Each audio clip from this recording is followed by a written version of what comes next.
in the day, multiplayer games were strife with bots. AI components that you could fight again to test your skills against, whether it is in battles with real players mixed in as well, or it was just co-op player versus bot action. And if I'm going to be honest, I adored it. That was the golden age of gaming for me, where you could go on and have fun and you didn't have this issue with people being elitist saying, hey, you're just fighting against bots, you're no good, who cares? I'm having a great time. But do not be feared, my friend, because it looks like the AAA games are bringing back that resurgence. Is this the return of bots in multiplayer gaming?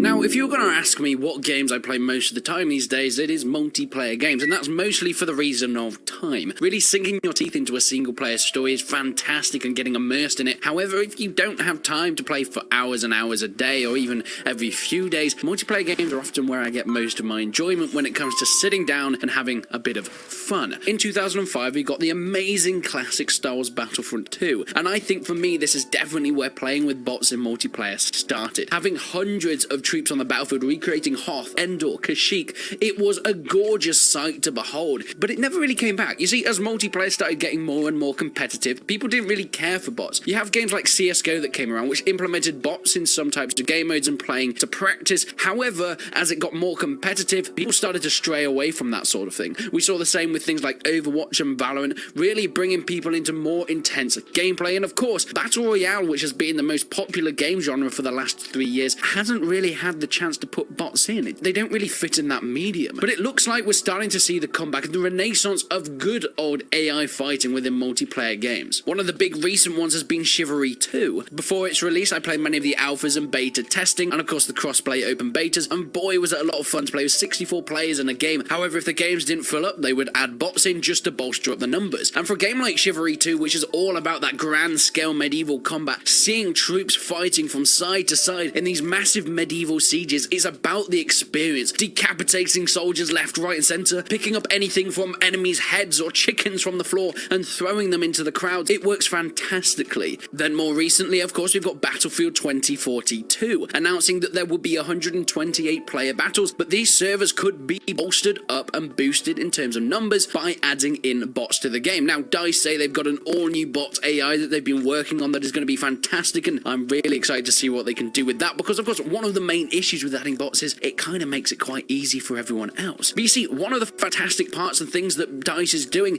is really focusing on that bigger scale and casual market, just like Chivalry 2 did, of course granted on a much larger scale and to a much larger audience.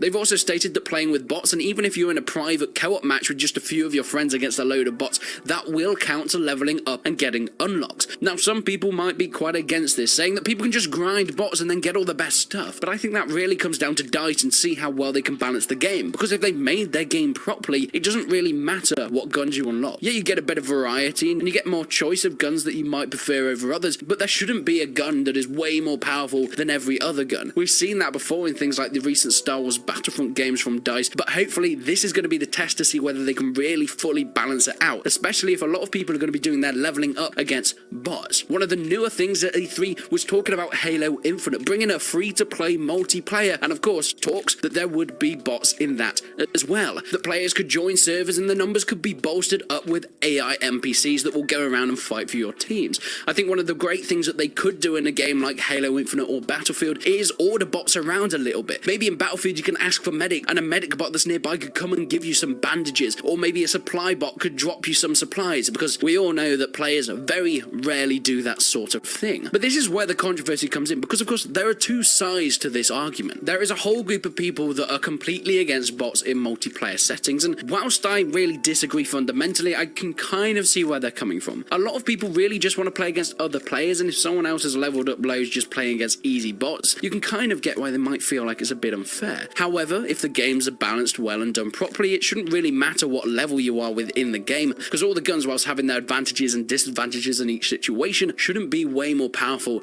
than one other weapon. I think the best way to get around this sort of thing is to have the choice in servers. I understand that Battlefield 2042 want to bolster up their 128 player servers by adding bots into the numbers, but maybe there could be a choice for that. Maybe if they add in custom servers that people can buy and rent and put dedicated plugins and modules on, perhaps there could be bot servers, or perhaps there could be strictly no bot servers, so people have that choice to play with whatever they want. I think Chivalry 2 doesn't matter as much. You see, it's a way more casual game, and when you're playing sword and sword combat, it's so satisfying, slicing through 3 or 4 bots at once, and yeah, they may not be real players, but it still looks goddamn cool. Despite having a YouTube channel and basically making my whole career around video games, I'm quite a casual gamer when it comes to it. Yeah, I've had my fair share of competitive play. I played a lot of Mount & Blade competitive stuff, and of course, Insurgency, I played quite a bit there, but when I just want to relax, when I just want to hop on for an hour or so every day or every other day, I don't want to be stressed out. I don't want to be fighting against people that are always shit talking on the mic, and sometimes I just want to relax, and that's when I play Insurgency co-op. That's when I play Chivalry 2. That's when I play a game like the old Star Wars Battlefront, where you can shoot, test your skills, but also understand that gaming is supposed to be fun. I've seen on my Chivalry 2 videos, when I'm talking about how much fun I've had, and someone says, oh, this guy's pretty good at the game, and there will always be a reply saying, yeah, but he's playing against bots. And my question is, why does that matter? Why does it matter how someone else plays their game? And I understand a lot of people enjoy that elitist and very hardcore gameplay experience, but as someone that just likes to relax and plays games for solely fun and not competitive victory, I think bots are one of the best things that happen to multiplayer games. Because it means that Battlefield 2042, even though it's going to be incredibly popular and should last for years and years on end, it can now last forever. Multiplayer-only games that don't have additional bots and AI NPCs within them will die off eventually. And of course, many people will say, who cares? What matters? Well, it is a shame for the people that still want to keep coming back. The Star Wars Battlefront 2s of the world. The people that have nostalgia to those games, that played them as a child, and they really want to see what these games have done. How have they held up? But they try and log on and there's no one on any servers. They can't get a gameplay experience, and even if they do find a server with 2 or 3 people on, they're not going to get the experience they once had. They're not going to get the experience the developers intended. Unfortunately, with bots now coming back into games, it doesn't matter how old that IP is. It doesn't matter what system it is on, how populated the servers are. You will always get the experience that the developers intended from launch. And I think that